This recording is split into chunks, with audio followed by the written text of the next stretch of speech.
When you know that you are queer, but your favorite drink is beer, that's gayish.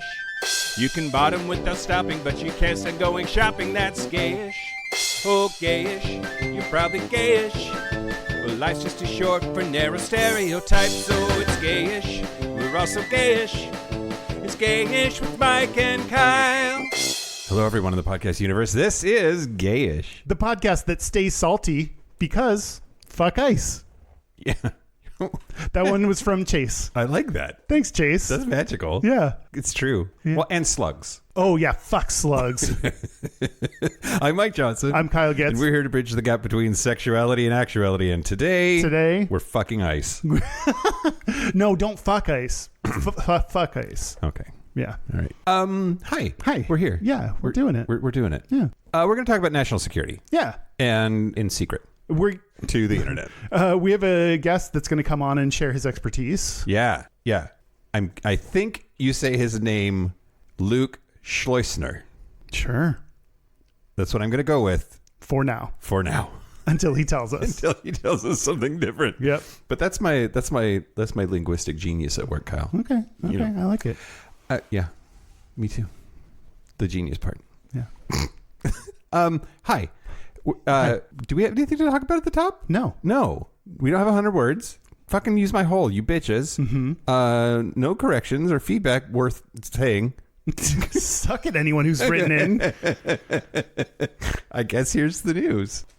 It's fine to just do the news. We can just do the news. It makes me upset. I don't know why. I just feel like it's very abrupt. It's not, though. Okay. Shut your mouth hole, it's time for your ear holes. News. News the first, Kyle. Yeah. Do you know who Don Lemon is? He didn't get just got arrested? Yeah. Okay.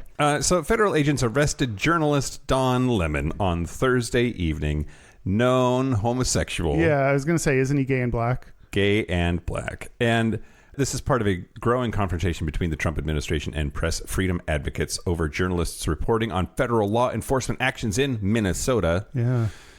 So Lemon, who is a veteran journalist with 30 years of experience, was formerly on CNN. He was in LA covering the Grammy Awards when he was taken into custody. And so the thing, I've been trying to figure out exactly what happened and why they needed to arrest him, because it's very confusing to me. So the shit's going down in Minneapolis. Mm-hmm. ICE has now killed 2 white people, so now we care. Right. And although one of them was a lesbian, so it was a little... Yeah, how much do we care? Yeah. But so there was a church called City's Church, and there was a group that planned to protest the church. And Don Lemon knew about it and showed up to cover it. Okay. The government is trying to say that means it's his fault. The protest against the church is his fault? Yeah. According to the indictment, Lemon is accused of maintaining operational secrecy while live streaming his show before traveling to the church. He acknowledged he could not reveal details about where the group was headed. So basically, they're saying that he was using his First Amendment right as a journalist to disrupt the First Amendment right of the people in the church to not be protested in their church. That sentence you said is very confusing. It is very confusing. Okay. Yeah. So he did say during the live stream that the whole point was to disrupt the service.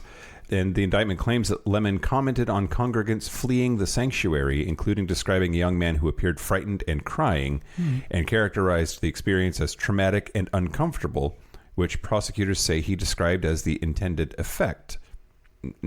Now, the videos that Don Lemon posted online show that he was reporting on the reactions of congregants, sure, and some of them were upset, sure. But the charging document also says that he, blocked the exits to the church in a way that obstructed the congregants. But on the video, he's heard telling viewers that he was trying to stay out of the way so that he could avoid distressing anyone.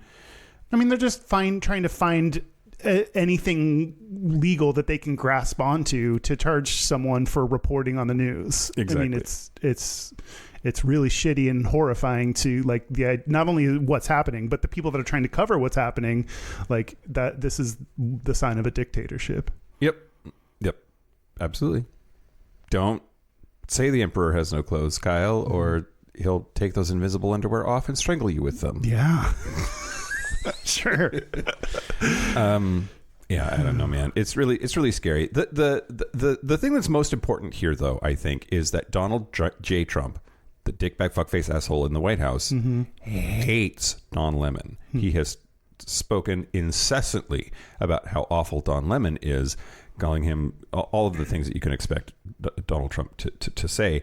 And it is not lost on people that he is a successful queer black man. And the rhetoric that dickbag fuckface asshole employs seems directly tied to the amount of otherness when it comes to other people in media. And so he's mean to women, he's mean to people of color, he's mean to gay people, and here's a person that is 2 out of the 3 of those things. And now he's been arrested and for criticizing that man's government. And it's interesting. It's scary. It's scary. It's fucked. Yeah. And I don't think people like it.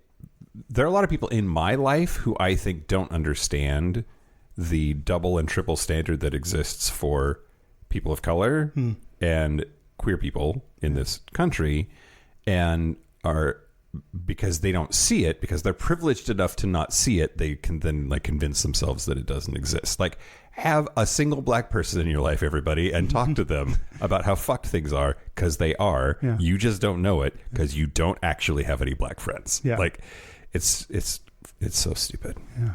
I hate it. I hate everybody. I hate everything. We only have 3 more years to go.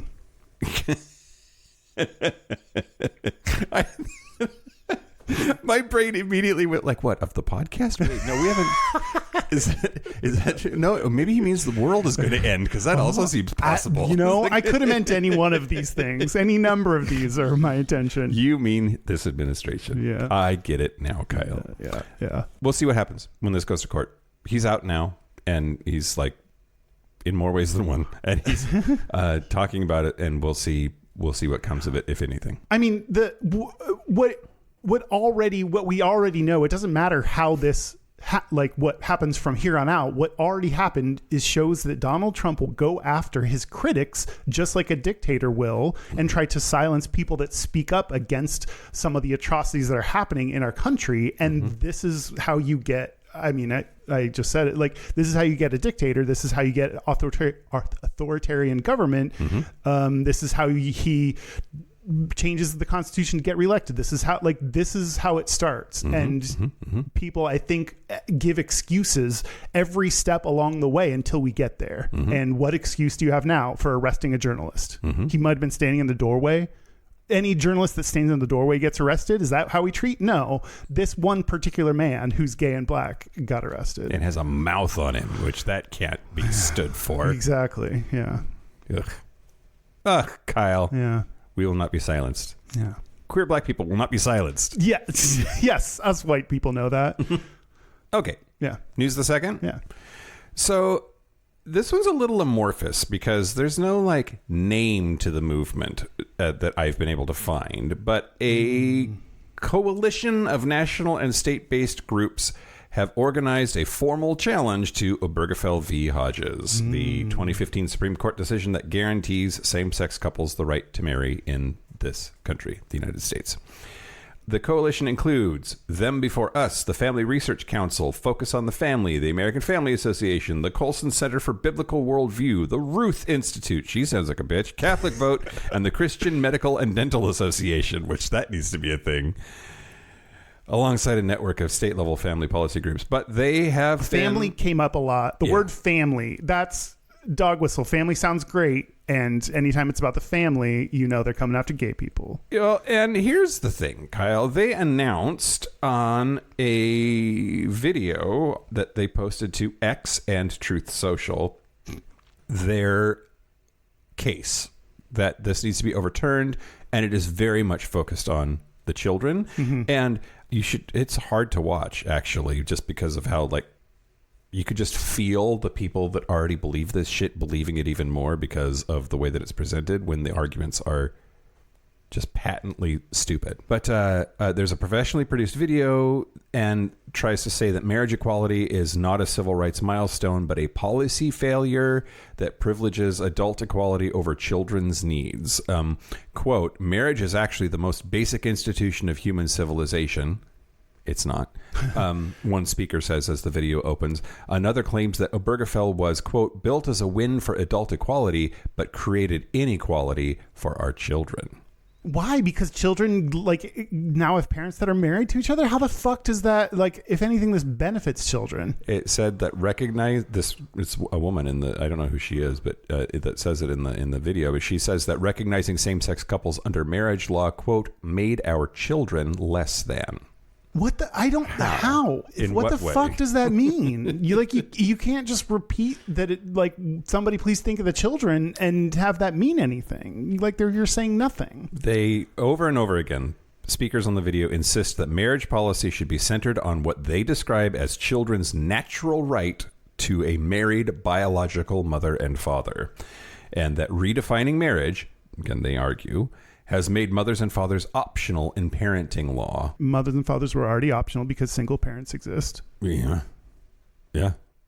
Adoption is a thing. And you're not going to force people to stay married to each other.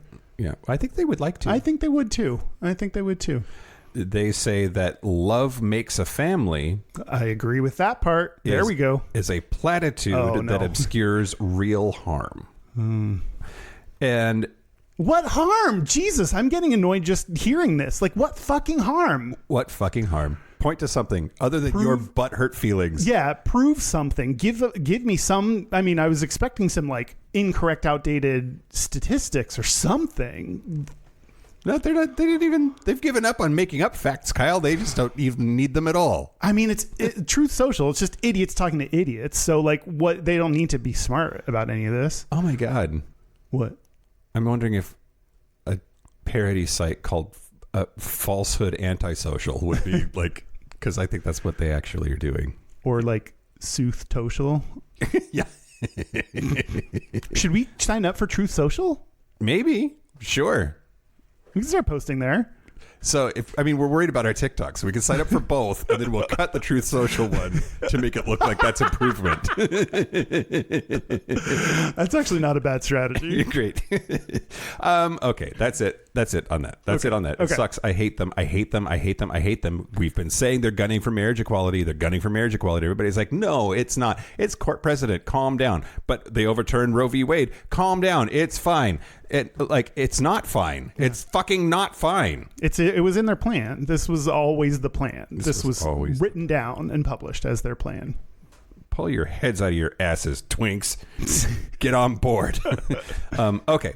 News the last, Kyle. Yeah.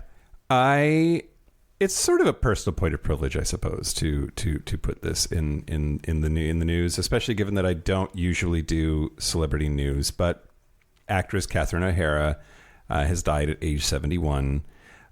She was, I think, best known in the queer community for playing Moira Rose on Schitt's Creek, which was just such a heartwarming, heartfelt depiction of gay people. And anyway, she won an Emmy for that. And she died at her home in L.A. following a brief illness, according to a statement from her agency. She was Canadian, and she rose to fame as one of the original cast members on the comedy sketch show SCTV. She starred in several Tim Burton-directed films, Beetlejuice, The Nightmare Before Christmas, and Frankenweenie. She was the mom in Home Alone, and also did a bunch of mockumentaries that are the Christopher Guest movies, Best in Show, A Mighty Wind. She also was a psychotherapist in the second season of HBO's Last of Us, which is amongst her latest pieces of work. But yeah, The Advocate did a lovely write-up about her. They called her a gay icon, which if The Advocate says it, it's true. Yeah, it's the go-to source for gay shit. Yeah, that's right. She's survived by her husband, Bo Welch, and a bunch of loving tributes have poured in, including from Eugene and Dan Levy, who she worked on Schitt's Creek with. Eugene Levy, they've worked together for 50 years now. So yeah, anyway. she'll live on in all our memes. Yeah, exactly. And I would try to do my Moira Rose accent, but I can't, and nobody should ever try. No one? Yeah. Ever? Yeah. Well, I did see an interview with her not too long ago where she was saying that the problem with people trying to do Moira Rose is they try to add consistency. that you need to be all over the place intentionally. So, but yeah, some like a couple of things that I thought stood out about her LGBT advocacy. She really was an ally. She did an interview with Gay Times in 2019, and she was asked why Moira resonates so much with gay men, and she responded warmly that LGBTQ plus people are, quote, the best kind of people. And she said that during a live Schitt's Creek show, an audience member once asked, quote, "Are there any other drag queens on the show besides Moira?" Which she was, she loved it. She thought that was fantastic. And she directly in the same interview, she said that other shows need to follow Schitt's Creek's lead on queer representation. She said, quote, "Dan Levy created the world he wanted to live in and that I wanted to live in too. And it's ridiculous we live in a world where people don't know how to respect each other and let each other be." And yeah. She did a 2020 interview with The Advocate, and she offered this advice that was part her, part Moira. She said, "Accept the idea that you're coming from a place of ignorance, but an open ignorance with a willingness to learn and love. The Rose family learned that lesson over 6 seasons, and we're all being tested right now." I like the idea of open ignorance because it acknowledges your lack of understanding of another person's experience while not shutting it down, shutting it out. I think that there are lots and lots of people who are really well-intentioned, who are afraid to ask questions or afraid to engage with queer people because they're afraid that they're going to say or do the wrong thing. And my advice to them is always, intent matters. And if you're genuinely asking questions, you're not going to fool me. I will know. Yeah. And if you're being an asshole, I will also know. So if you're not an asshole, go for it. Yeah. Say the wrong thing. Ask the wrong question. Let's have a chat. Yeah, I think you're going to fuck it up. It's like a little bit almost like you don't have to worry about it because you're going to. Right. And that's acceptable as long as you're coming from a place of genuine caring and understanding. Absolutely. Anyway. Sayonara, Catherine. Nanny Greenwood, I love you. Okay. That's the news. Speaking of people we love, I want to thank the following new Patreon members. Thank you to Jared Palmer or Palmier. I want to thank Michaela. Michaela. Is it Michaela? Probably. Oh, I don't know. Probably Michaela.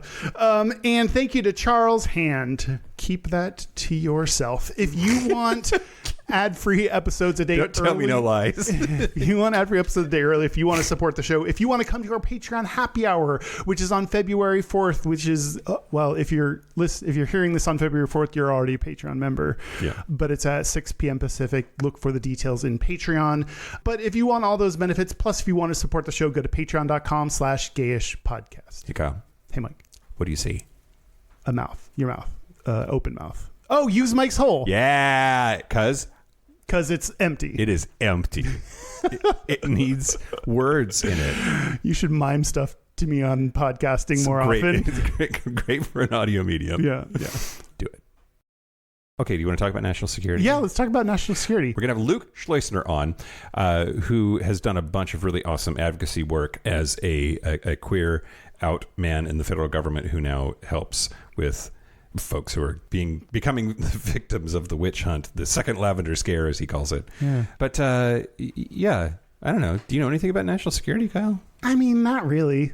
Like, I know that there's like the military. I want to know more about like what his experiences and understand a little bit more about what the challenges are. Yeah, absolutely. I think like when you talk national security these days, it's really difficult not to think about that without thinking about ICE, whose intention is purportedly to help support national security. Their execution of that and execution of individuals is horrifying, and it's not something we plan on discussing with him because he has other points that he needs to make, and he needs to present his image, not his personal views, his image of the organization. Yep. So we're going to talk a little bit more about ICE on our Patreon segment. Yeah, which is not going to be just 10 minutes of screaming, I promise. I don't know. I don't promise. I don't promise.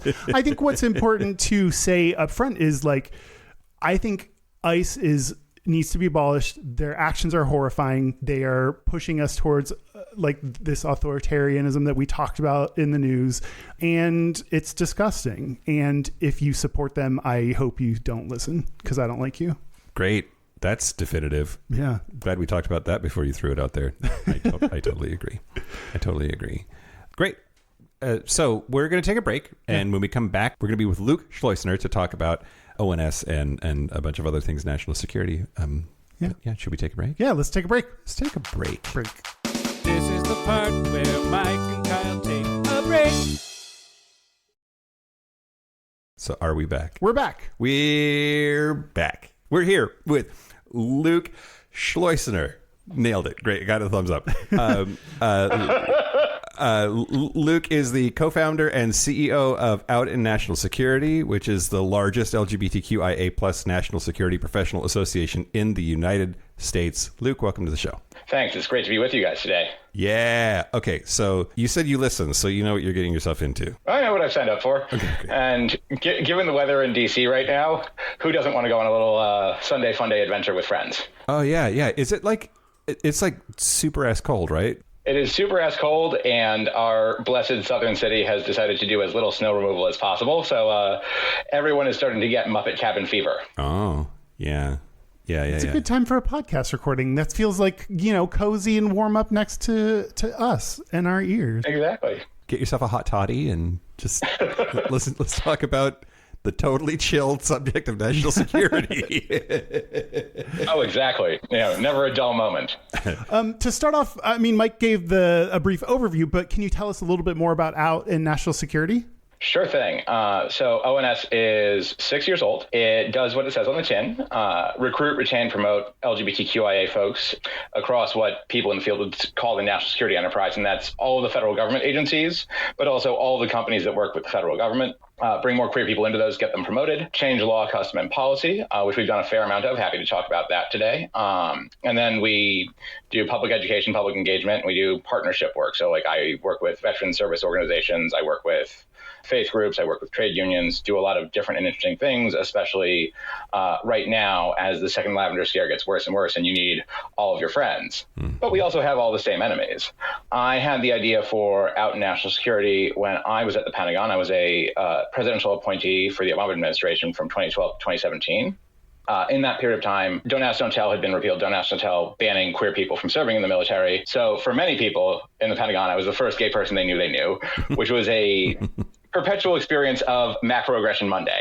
The Pentagon is 23,000 people, which makes it, America's largest low-lying office building, but it's also America's largest small town. And so if you're an outsider, people are curious as to why you're there. But if you become an insider, you count. I was probably the first person to take a boyfriend to the Secretary of Defense's Christmas party. Wow. And I had a lot of fun explaining to people that this was my boyfriend, not my partner. And at a certain point, I had to tell a certain 3-star that it wasn't my partner. We didn't own a stationery store together, but if he'd like, he could give us money to start one. And so, it was that experience and working with a colleague of mine who was and still is the highest ranking trans person to ever serve in the federal government. That made it clear that there were plenty of queer people, but they were scattered all over the country like a podcast listenership.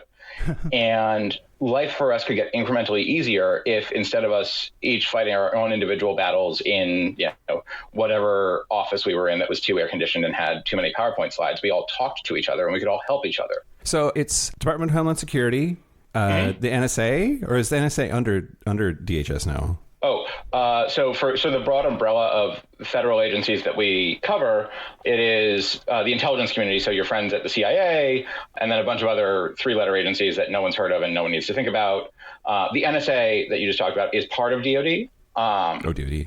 We deal with parts of DOJ. So like the FBI, for example, and the Department of Justice has a national security division where lawyers deal with national security stuff. Same with Treasury.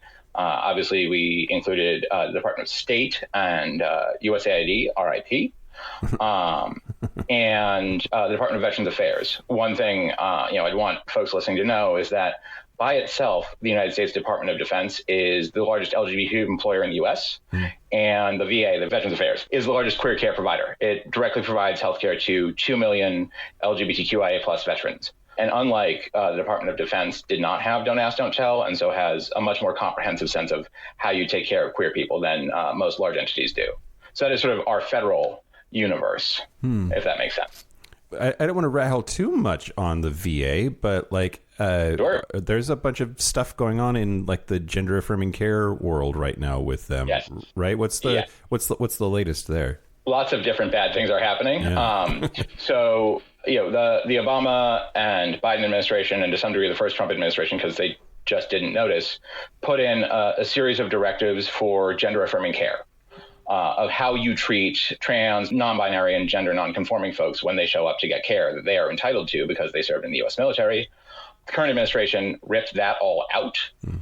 So people are no longer required to treat people well when they show up for care. In addition, you may have seen the department is cracking down on access to reproductive care. So theoretically, if you are a veteran, you're supposed to get a full suite of reproductive rights, including abortion rights at the VA.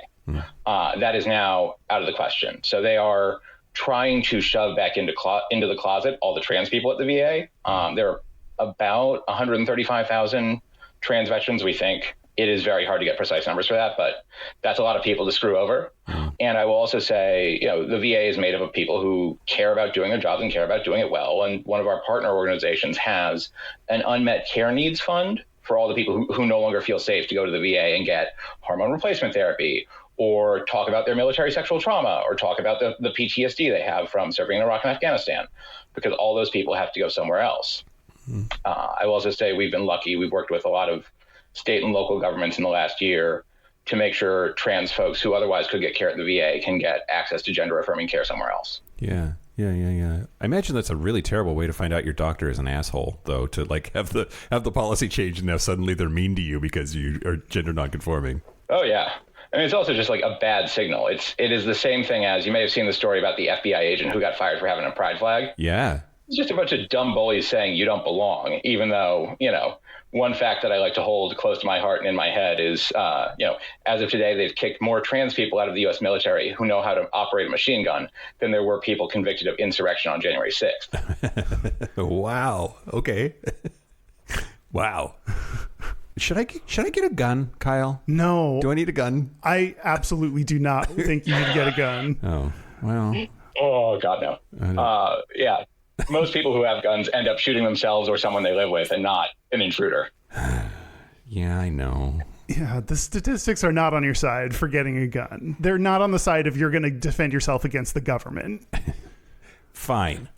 No guns for me. Okay, so looking at your CV, you wrote speeches for the Pentagon. Is that like, when did you decide that you wanted to do that? Is that like, it doesn't seem like it's, the kind of thing that a closeted gay boy wants to like make their life's ambition, but you found yourself there doing that. Like, what was the journey to there? Oh, it was all dumb luck, good looks, and timing. And I only have two of those on most days. I will also say, I came out in high school. I had very supporting parents. I had a lovely coach who is still like one of my best adult friends. So did not have closet problems, though of course got all of the homophobia of figuring out that you were gay the same time Matthew Shepard got killed. It's a very exciting way to learn that there are plenty of people in this country who not only hate you for who you want to go kiss, but also would celebrate it if you died. Yeah. As for the speech writing thing, I knew I wanted to do national security something in college. It was right after 9/11 and, wanted to serve the country. Couldn't do the military thing and just kept pressing random buttons to see what would happen, essentially. I was lucky to intern for Ted Kennedy, who is a wonderful human being, much missed and very gay friendly. Hired the first HIV positive staffers in the Senate who worked on AIDS and did remarkable work. And his legislative director and speechwriter had been there since the 1960s and just took a shine to me. And so gradually I was like, well, I am good with words. As you can tell, I'm talking too much. And from there I was like, well, what if I did this as like a job? Is that a thing? And so what happened was sequentially Ted Kennedy died and I went to grad school, and then a friend of mine was doing speech writing for the Secretary of Defense, Bob Gates. And when she left to go get her graduate degree, she was like, what if we high-fived and you took my job? And I was like, well, I am recently out of graduate school and I would like to figure out how to pay off the student debt. So I applied for the job, which meant, I did a job interview. I wrote a bunch of prep speeches, and they took enough of a shine to me that they kept me. And so I was there for 3 Secretaries of Defense, Panetta, Hagel, and Carter, who are all very different and very interesting people. But I'd say, being the speechwriter to the Secretary of Defense is a little bit like being the maid of honor at a wedding. You can wander the Pentagon and just say the SecDef wants this or needs this, and things will happen. And, lots of people imagine the Pentagon is like something out of Jack Ryan or Jason Bourne. And in fact, it's just a gigantic cubicle farm. It's a little bit like the Mall of America, but instead of Legoland, you have, special operations, low intensity conflict, and you have, are we buying an aircraft carrier? Which is a little bit less fun than Legoland for some, but much more fun than Legoland for others. I think there's probably the same thing. We're gonna. Do you want to build a real one or a little one? Let's build some shit. What were some of the most critical things that you had to craft communication around? Oh gosh, lots. I would say it was an interesting learning curve because it is a very large building with politics all its own, as well as you rock up on that thing with your own political preferences and agenda. I had to do a lot of messaging. Eventually, I was trusted to do the messaging around all the incremental changes that happened for queer people while I was there. So for your listeners who are young enough to not remember, repeal of Don't Ask, Don't Tell, and then Windsor and Obergefell, like one of the more exciting things that happened was I talked Secretary Hagel, who was a Republican senator from Nebraska, into hosting Gay Pride and speaking at it. So he became the first Secretary of Defense to speak at a Gay Pride event. And it was the same day that Windsor came down. And I had this very critical moment of explaining to different people what that could mean. And so ended up writing 6 versions of that speech. And it turned out that it was not decided by the time the event happened. So I had to run through with a binder, switch out a bunch of pages, let the event happen. And then the minute after the event was over, the Supreme Court drops the decision. And so we had to scramble and write sort of remarks for a press conference. I will also say that was a great moment because that was a couple of years into my time at the Pentagon, and a bunch of people for whom I was the gay person they knew. I got phone calls congratulating me as if I was personally about to go get married. And I was not single, but I was like, well, I guess everyone's Miss Manners manual taught you to be polite. So there's that. There's also like lots of other stuff, like heavily involved with a lot of the ways we communicated about the Arab world after the Arab Spring. I spent a substantial amount of time in college and graduate school in the Middle East, so did a lot of that. Did a lot of stuff that people will mostly forget about NATO and the future of a variety of things, all of which taught me important lessons about how senior flag officers and people who are otherwise very scary have different priorities and how to make friends, which looped back around for when it came to the more values-aligned stuff like helping LGBTQ service members or explaining policy transformation for LGBTQ folks. Did you ever have to write speeches or communication around things that you'd personally disagreed with, but still had to like endorse them or support them in some way? Not really, no. I mean, like not everything came out the way I wanted it to, right? Everyone, if you're talking about every possible thing the Department of Defense does, right? So it massive beast. It's basically a country in its own right. I didn't agree with how things were said, but you're also, when you are the speechwriter, it's a little bit like being a writer in a writer's room on a TV show. You don't get to decide the plot. You're there to fill in the plot holes and make the thing go. So, there were definitely times where it wasn't how I thought that would go, but I was going to carry the ball. I also had a lot of fun because, once a year or so, the folks over at the White House would call over and ask about fun stories for State of the Union. So I always had a little tack sheet for that, which was a lot of fun to share the human interest stories that you pick up, going across the Department of Defense, meeting service members, meeting spouses, playing with weapons platforms and learning things. But, a lot of it was negotiating what I thought the department should be saying and how it should be saying it. So like I wrote a version of the Secretary's Pride remarks that I wanted Hagel to give in 2013 that ultimately got given years later when people felt the department had calmed down enough. So there's lots of stuff like that. And then there's lots of incredibly boring stuff like, when the Secretary of Defense goes out to Congress and explains, what the defense budget is for. That's one where you basically sit in a nightmare. Everyone's used Microsoft Word. Imagine track changes, but it's track changes from 35 people, and you have to figure out who in those 35 people you're going to have to listen to. So it's much more, not a disagreement, but okay, a lot of people have a lot of very strong feelings about budget numbers, and I just have to figure out who I'm not going to make mad at me this week. It's a messy, messy way to write. And also, it kind of blows me away. You would write shit and then hear it come out of somebody's mouth way down the line because we had to wait for the right moment. That's interesting.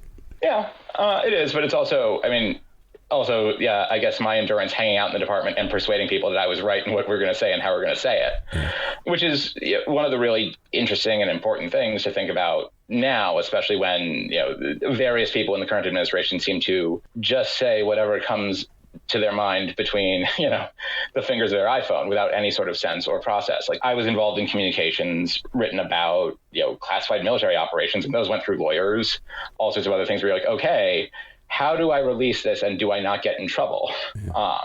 Or incidentally break the law versus people who are just out there saying things it was not the SecDef's responsibility to go naming ships and stuff, but I had a good friend who was responsible for doing my job for the Secretary of the Navy. And one of the cool things that Secretary of the Navy did was he named one of the ships in the U.S. Navy after Harvey Milk. Yeah.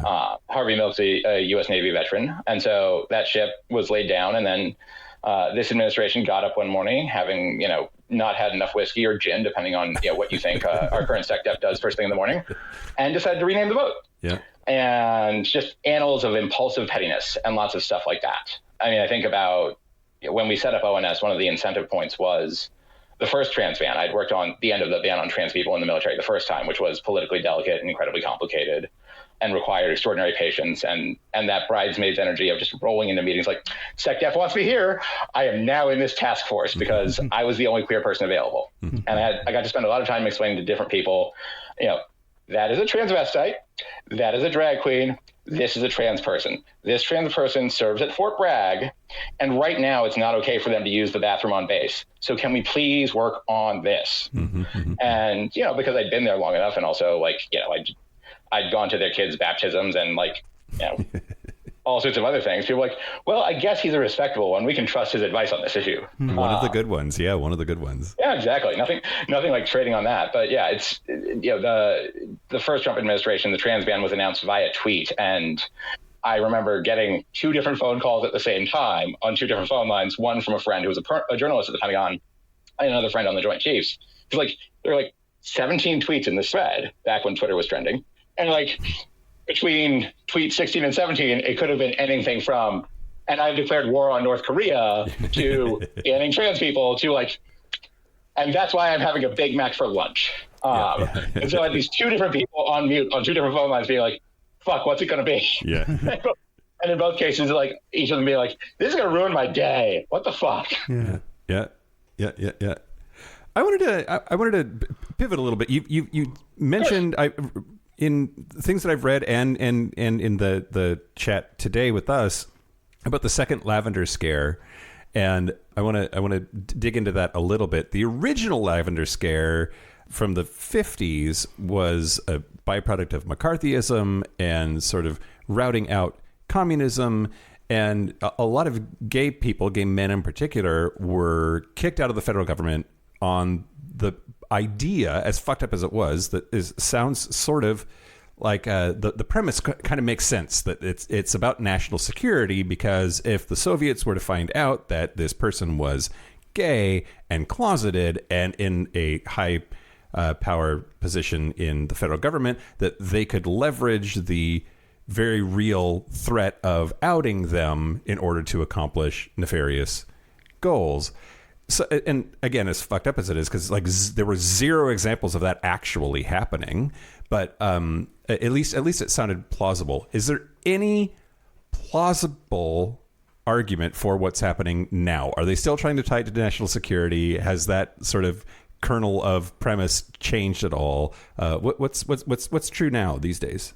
I would say that the first Lavender Scare is about secrecy and security risk, but also I mean, there's continuity between them, because the first Lavender Scare is the idea that there are pointy-headed intellectuals, primarily in the State Department, who are in charge of the nation's security, but aren't masculine enough. There's a lot of like heavily class-coded language and class anxiety about the homosexuals in the State Department, but the State Department in total as being effete because it's upper class, versus McCarthy, who was working class, and people, well, not Roy Cohn, well, sort of Roy Cohn. This one is much more about the threat that comes from being visibly queer in the national security state, and sort of a whole question of who belongs and who doesn't. So, like the trans ban, this time around, the executive order talks about how, it's incompatible to be trans and to contribute to national security. No, it's not. No, it's not. You put that person on HRT and they can, in fact, press the button that launches the drone, calm down. Or, we have standards for people. Like, you may have seen that the Secretary of Defense, who is very concerned about, lethality, masculinity, manhood, cannot do a complete pull-up. And, Patagonia can. Your median trans enlisted person can. It is the idea that there are queer people and trans people in the military and in other parts of the federal government who are visible, are unapologetic about who they are, and are making a positive impact on the nation's interests. So, they're chasing the trans people out of the military. They're also interested in stopping women from having combat roles in the U.S. military, which is a reform that's about 10 years old that reflects sort of the realities of the war on terror, but also puts a glass ceiling back on women. They purged the Joint Chiefs of Staff of the 2 women and the black guy. The Secretary of Defense has announced a policy on beards, which is all about lethality. But in fact, the beard policy is about chasing out African Americans, because you don't want to share the military with non-white people. The same way you may have seen the news 2 weeks ago about slowing down shipping of HIV positive recruits to basic training. That is, theoretically about lethality and military readiness, but it's really about disproportionately targeting LGBTQ recruits. Wait, what's the beard thing? I'm sort of confused by that. I thought maybe for a second it just meant that like everybody needed to have a Kathy Griffin next to them or something. I mean, some people more than others, right? And not everyone can afford Kathy Griffin as a beard. Some people, have to settle for less, like Larry Craig. No, the beard thing. So, the U.S. has grooming standards, and the grooming standards are separated by gender. So, like, women have to have hair one way, men have to have hair another way. Like, one of the really interesting reforms of the last decade was women are now allowed to have ponytails in the military, which they were not allowed to have before. And, there's all sorts of other things. But the U.S. military for a long time had standards that, if you're on active duty, you can have a mustache but not a beard. And the mustache has to be, of a certain length and so forth. Like, it cannot be any bigger than X. And, there were for a long time waivers for this, because if you are disproportionately African-American to a couple other minority groups, if you shave too often, you get inflammation on your face. Yeah.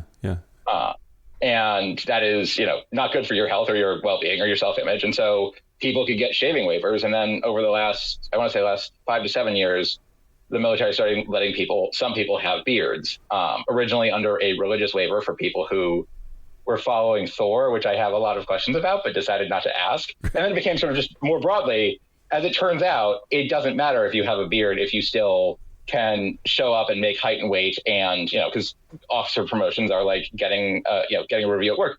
If you are in fact doing the work and you have a beard, it does not disrupt what you'll hear conservatives say when they talk about women in combat arms or queer people is it disrupts good order and discipline and unit cohesion.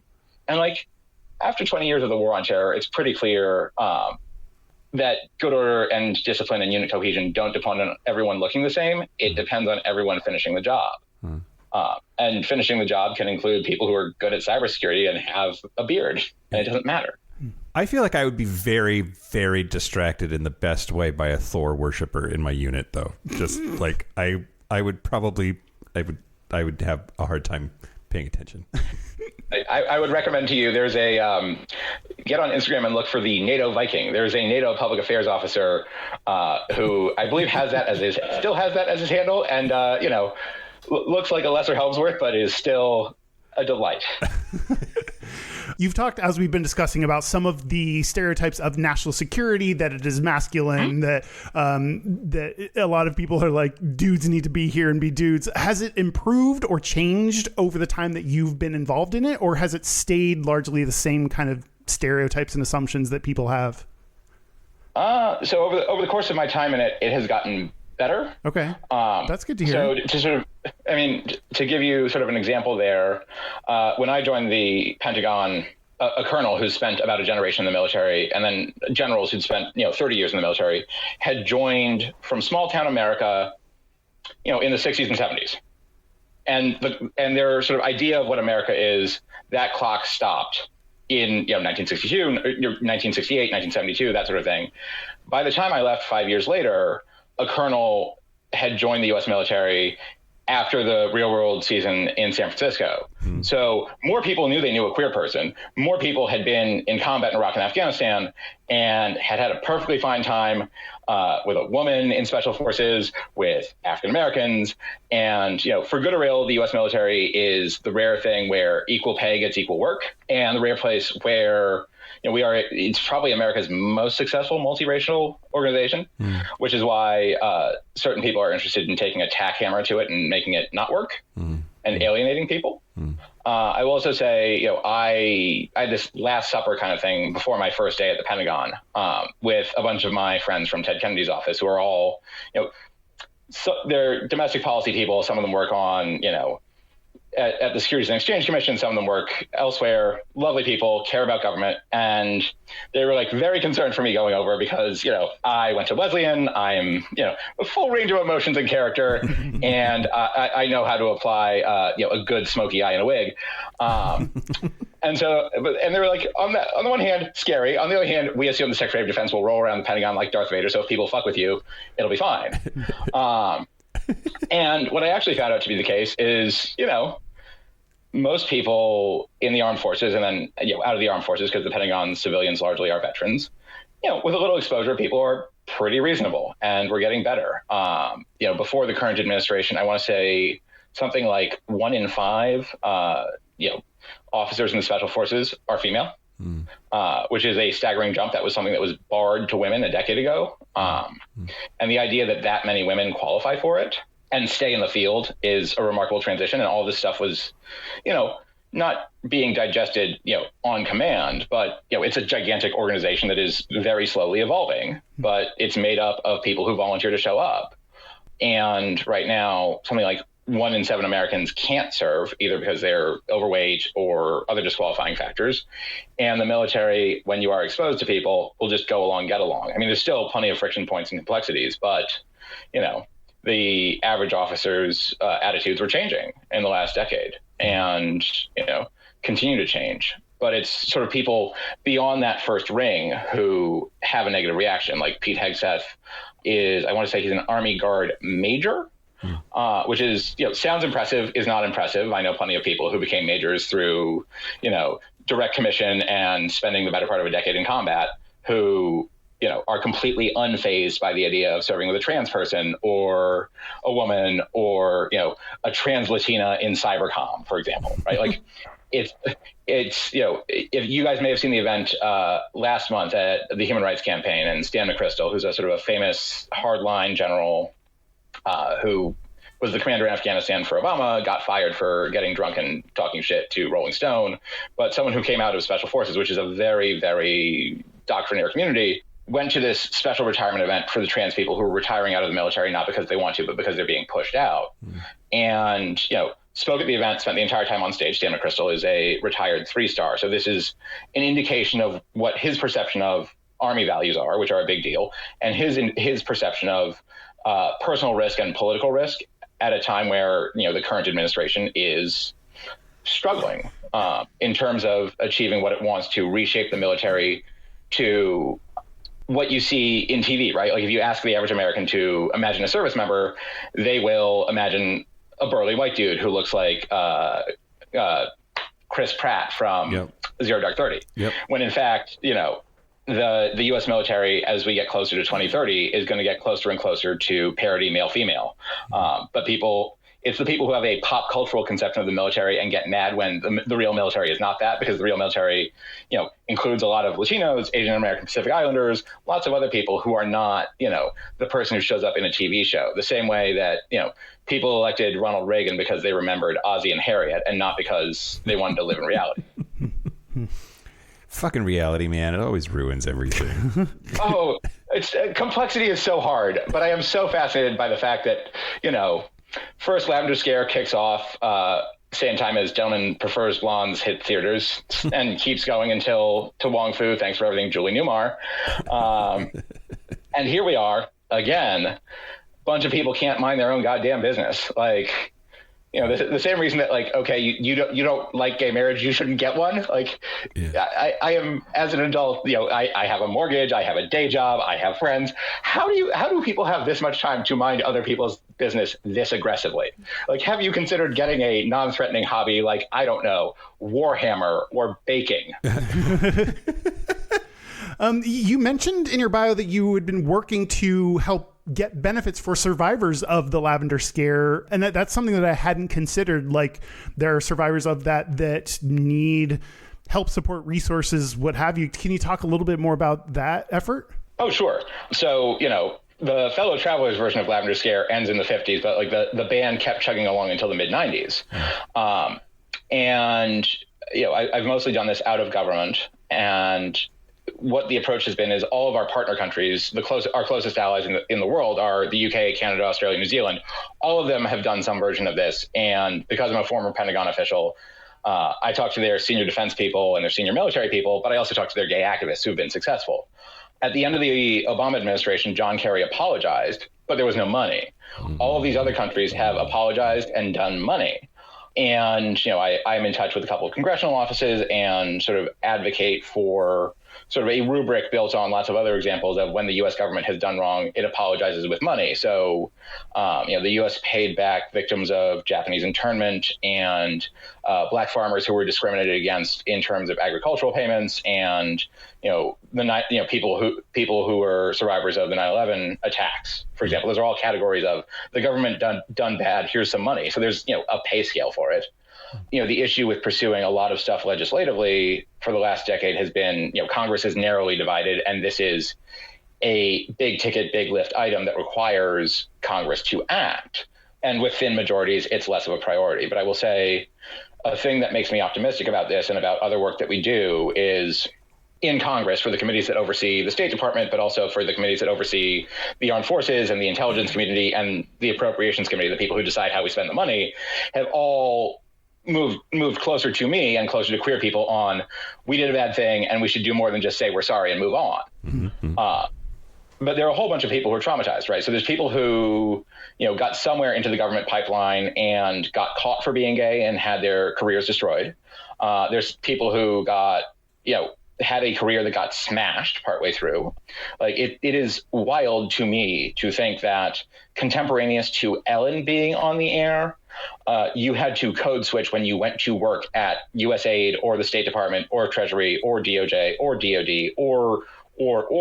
And there are a whole bunch of people who suffered for no reason and deserve to be compensated for that.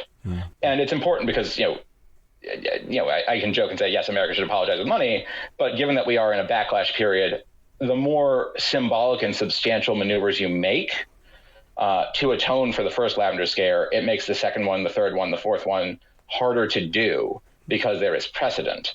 And, it makes this more grotesque and embarrassing than it already is. But, someone like, obviously Jonathan Bailey's character dies in the end of Fellow Travelers, so I guess spoilers, but there's plenty of other people who went through hell for no reason. And or people who had a brief career in federal government and left rather than lie to the federal government about their boyfriend or their girlfriend or being transgender. And like, what a stupid waste of time and money to have done that to people and to not apologize for them. Okay, another pivot. You've mentioned NATO a few times. Greenland. Yeah. Greenland. What the fuck? Can you just why Why does dickbag fuckface asshole want Greenland so bad? Is there a legitimate national security concern there that like maybe makes sense? And like what? How do you think of that whole thing? I mean, I try to keep my sort of, imagine your Donald Trump thoughts to a minimum, because like that's an ugly space I don't want to hang out in. But sure. It looks real like you've seen like the Mercator map, right? It looks really big. Mm-hmm. It looks really big, so we should have it. That's a reason, sure. But also there was like reporting recently that like one of his really wealthy buddies is obsessed with it in some way. And that might be the case. So someone just told him we should get it because this person wants it, which, what a great reason to cause geopolitical strife. But what I would say is like, over 40 people serving in the Danish military died in Afghanistan, and it's fucked up and embarrassing to go do this. And, putting my political science hat on for a minute, yes, NATO is a pain in the ass, and navigating, a group of 20 odd nations, making them all behave and be friends is tough. But breaking up the thing is stupid because it keeps things cheap. My God. All of the alternatives were worse. We tried it in the 30s. It did not go well. But yeah, it's one of the things where I just assume it's lack of impulse control and a presumption that, there's real estate, I should acquire it. And the only way to like live in the world is to acquire more real estate to dominate and control more. To bully the people you can bully, and to, side with the people who perform intimidating masculinity. Like you can see this in his fandom for Vladimir Putin of all people, and his shirtless calendars. Yeah. Oh, Vladimir. On that horse. On the horse. Yeah, shirtless on the horse. Yeah. Yeah, and I don't know if there's any like queer angle to the whole Greenland thing anyway. There are probably no gay people in Greenland. I don't know. I have no idea. I have not called up to ask. But if you want, the one of the more recent U.S. ambassadors to Denmark's a gay guy, Rufus Gifford. Have you watched his reality show? No, he has a reality show? Yeah, so when he was ambassador to Denmark, because he was the first gay ambassador. He was one of the first 6 out gay ambassadors in American history. And the Danes happened to take a shining to him. And so, like, I think it's now on Netflix, but, it's just a show you can watch of him just going around being an ambassador. And Rufus is lovely. His Instagram is like watching an all-gay male version of a Nancy Meyers film. I love it. And it's a great TV show to watch, because it just reminds you that you can make assumptions about people's bigoted views, but in fact, the human touch goes a long way in terms of change. Okay, you seem surprisingly optimistic and lovely and happy, and I want to know, what are you on, and can I have some? Or just explain to me, like, how do you keep hope where you're at, working with the organization that you're working with, in the context of the administration that we have in this country? What keeps you from just going into your room and closing the door and never coming outside? Like, how do you function and have hope in this world? That's a good question. I guess I'll do a sort of a preemptive my straightest, because I spent far too long at the Pentagon. I sometimes think in military metaphors, for which I will apologize. So what keeps me functional is, I am not the only person in this organization. About a year before the election, I had a bunch of people go off and sit in a room and red team this outcome. Red team is a stupid term for plan for the worst case scenario that you don't like. And all those people worked really hard and put together, I got all of our Ring of Key lesbians and all of our clipboard gays in a room. We're like, make sure we have a plan. So, Friday after the election, I sobered up as nicely as I could, opened my emergency binder. Everyone else opened their emergency binder. And for, the next 9 months through the middle of last summer, we were basically running Queer Dunkirk, that movie with Tom Hardy, you might remember, where all the twinks are in danger. Yeah, we did that, but for the federal government, on the assumption that it's mostly not going to be okay. There are going to be terrible losses, but the highest priority is to get as many queer people out of danger as fast as possible. And people I'd worked closely with for years, people I'd never met, all signed up to pull the rope. And to extend the military metaphor, this is not a military podcast, we lost all the trucks and all the cool shit, but we got all the people who are really smart and can actually make the government run.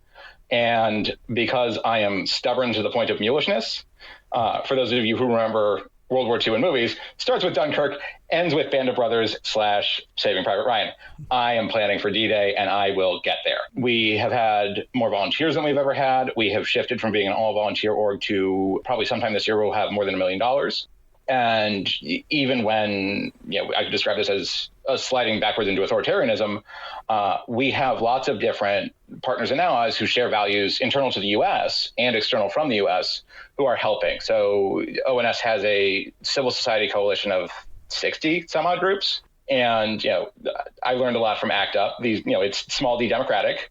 Not everyone agrees on everything, but everyone agrees that queer people deserve to be treated with respect and dignity. And when they can work together on something, they will. So we put together this toolkit for state and local government for all the trans people getting kicked out. So we're losing about 4,000 trans service members. And, we're losing people from like clarinet and tuba players in the Navy band to some of the top people for military cybersecurity to like points in between. Like there's just a bunch of people in the military, like, plumbers assistants and welders and things. And all of those people are going to get helped finding homes and jobs and healthcare.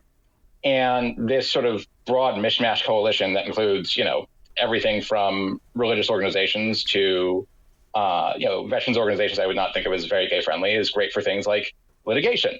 So like we have been a connector to lots of different people who need to talk to lots of different kinds of lawyers. I can't stop all the bad things, but I can make every bad thing more expensive and I can slow them down. So that's the smile, right? I do my most every day to help queer people in the federal government and beyond who are being threatened. And that is incredibly meaningful work. And I'm joined in that by others. And, does it suck to be in the part of the Marvel movie where hope is lost and Thanos has killed some people and you're going to have to build a time travel machine? Yeah, it does. On the other hand, country's a group project and fuck these people if I'm quitting first. It's just going back to the question of the first and second Lavender Scare, Frank Kameny lived long enough to see the repeal of Don't Ask, Don't Tell. Not everyone lives to the end of the story, but you can make sure that you're not the only person who's going to try to bend history that way. And that's why we get to me being all smiley and hopeful, because, some days it's getting a trans person in touch with someone who can get them a job, get them transitional housing. Some days it is, we have social events, like we go to the Botanical Gardens in DC, or we take all the queer people in DC who want to hang out with therapy dogs to therapy dogs. There's incremental stuff like that. And then there's turning around to pick up the phone and talk to congressional staffers, talk to the press, talk to you guys to continue to communicate that there are decent folks out there who are stubborn and trying hard to make things better. So if somebody out there is listening who's LGBT and they work for the federal government or the military or the intelligence community, what do you want them to know? Like what can they do safely from where they're at right now? I mean, first thing first, they can email us, right? info@outnationalsecurity.org.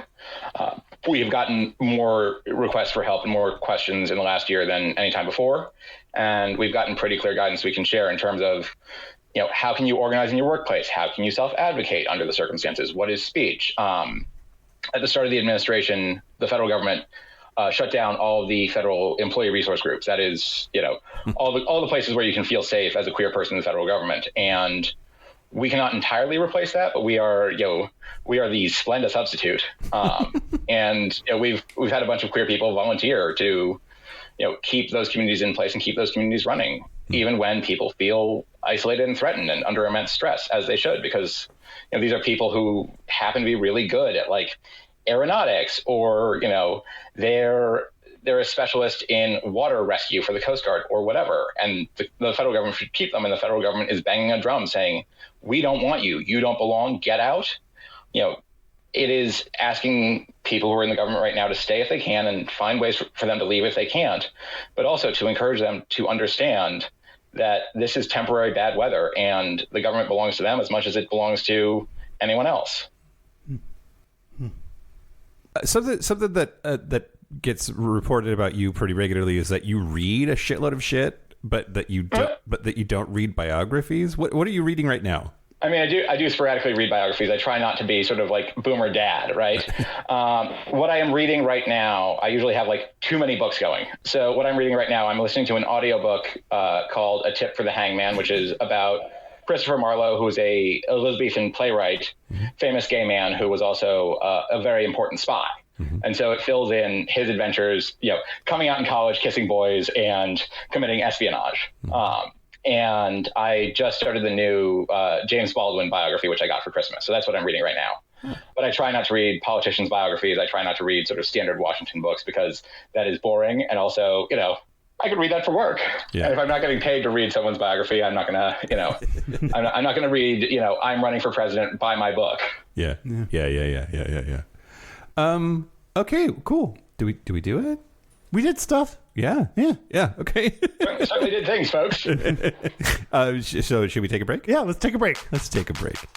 This is the part where Mike and Kyle take a break. So are we back? We're back. We're back. We're going to do our Gayest and Straightest. We're going to do our Gayest and Straightest, but first, Luke Schleusener. Nailed it again. I love myself. Luke Schleusener, where can people find out more about you, what you're working on, what ONS does? Just anything you want. Tell us all the things. Sure. So we have a website, outinationalsecurity.org. And if you go there, you can sign up for a newsletter that comes out once a month that tells you all the things we're working on and all the things we're doing. For folks in DC and New York, we actually have in-person activities, but we also have a fair amount of virtual programming. We are also up on Instagram and Blue Sky and, God help us, LinkedIn. And all of those are out in NatSec one way or another. You can also just pop in the search bar and you'll be able to find us. So that is how people can get out and get in touch. And they can also email me at luke@nationalsecurity.org and info@outinationalsecurity.org. Those are your email options. And we'd love to hear from folks in the Gayish listener universe. Yeah, awesome. Sweet. And there's be stuff in the show notes as well for this, I'm sure, or on our... Sure, or that can be. On Instagram, right? Yeah, on the Insta thing. Okay. Whatever. I'll just give Kyle and Derek work while we're sitting here. Our website is... It's always assigned to other people hard work. Our website is gayishpodcast.com. We are on social media at Gayish Podcast. Our hotline, you can send us text messages or leave us voicemails, is 5855-GAYISH. That's 585-542-9474. Standard rates apply. Our email is gayishpodcast@gmail.com. And our physical mailing address is Post Office Box 19882, Seattle, Washington, 98109. If you are listening to this on Patreon on Wednesday, the happy hour is tonight at 6 p.m. Look in the Patreon app or on the website to get your Zoom link. Again, 6 p.m. Pacific tonight. February 4th. February the 4th. Pants optional. Yep. Gayest or straightest? Yeah, let's do it. Okay. Do you want to go first or second? Sure, I'll go. Okay. My straightest is I bought a new iPhone, and it was not a new iPhone. It was a refurbished older model. And I think gays are known for being like trendy and having like the latest gadgets and stuff. Yeah. And I just don't care enough to buy the latest, trendiest, coolest, hippest stuff. Yeah, the cool kids would make fun of you. Yeah. But my gayest is I bought a cute iPhone case for it. Where is it? It's in my pocket, like a good podcaster. Yeah. Great. Nice. Yeah. Plum colored. Yeah, just like me. I don't know. What about you, Mike? What about me? So the straightest thing about me this week is just buying jeans off Amazon. Oh, yeah. I just give me some of those. Mm-hmm. And I don't know. I don't care about brand. Mm-hmm. I don't necessarily even care about fit. It's bad. You don't care about fit? I mean, I do, but... Okay, they got to fit. Yeah, but whatever. Okay. And then the gayest thing about me this week, one of the reasons that my phone is on the table, I forget if I've said anything on the main episodes so far, but I got fitted for hearing aids, and I received them last week, and they talk to my phone. So if I want to like turn up the volume or change what I'm hearing, that's like, it's all on this app on my phone. Quick PSA. My kind of hearing loss makes people very susceptible to cognitive decline. And so I'm trying to get in front of that. So if you're like, having a hard time understanding people in a restaurant sometimes, go get that checked, because like we want you around and your brain working for a long, long time. Now, because my hearing aids talk to my phone, the gayest thing about me this week was having my boyfriend come downstairs and me like trying to figure out how to have my hearing aids stop putting gay porn in my ears. I'm listening to like dudes fucking. They work as headphones as well? They work as headphones. Like I could stream stuff to my hearing aids. And like, so I like, if I look like I'm out of it, it's either I'm unmedicated or I'm actively listening to gay porn while trying to figure out how to turn it off or ignore it. Yeah. That's my story. Luke, what about you? What are your gayest and straightest? What about you? Well, my straightest this week is, between the snowstorm and now the bomb cyclone, I am stuck inside. And so I'm doing many of the things I don't want to do, but should do for my house. And I've gone around and I'm replacing all the electrical outlet panels with those multi-charger ones. So, I can charge the most recent iPhone and an iPad and my Kindle, which I take with me everywhere and use far too much. Yeah. And I've never felt more butch than, taking out that old screwdriver and seeing if I will shock myself when playing with the electricity. Really reminds me that this was not a thing I ever wanted to do when I was playing house in kindergarten. Right. Home improvement counts. Absolutely. Oh, yeah, absolutely. For Gayest, I have a new condo, which I like a lot, and I got myself a print of a piece of art called Old Glory Hole, a.k.a. Ends of Empire, by one of my favorite artists, Oscar Yee Howe. And if you live in New York, you can go see it at the Brooklyn Art Museum, but it's a Chinese-American cowboy in a wife beater leaning up against a wall that is a restylized American flag. And it's just a real cool image that I'm very excited to get framed and hung up in my TV room. Nice. Yeah. Well, Luke Schleusener, fuck, I fucked You it got up. it so Schleusener. many times. Luke Schleusener, thank you Close so enough for much. hand grenades and horseshoes. Thank you, guys. As someone who's been listening for the last, I think 5 or 6 years, I've shared episodes with friends that sparked conversations. It's good to be on here and good to share sort of something that I think is meaningful for me and hopefully some of your listeners will find useful. And depending on when my agent gives me the green light for the book, we can come back and talk about that. Yeah. Sounds good. Yeah. Well, and we know from our trip to Washington, D.C., which was on our last tour, that we have a lot of folks in the federal government who listen and support us. And it's really heartwarming and lovely. So thank you. And I want to thank our super gap bridgers. Thank you to Matt H., Jesse, Adam Y., Locomotive, Simon Strachey, Kaylee Adams, Kid Oliver, Kobe Gordon, Squoggle, Andrew Bugby, William Bryant, John Crowley, Stephen Porcio, Stossel, Jonathan Montanius, Forrest Nell, Steve Douglas, Explosive Lasagna, Michael Covington, Thomas B., Dusty Sands, A. Coleman, Chris Cacciatorians, and Jerome York. Thank you for your support. Thank you for your money. That's it. This has been Gayish from the Chris Cacciatorian Studios. I'm Mike Johnson. I'm Kyle Getz. Until next week, be butch, be fabulous, be you. See ya. See you next week.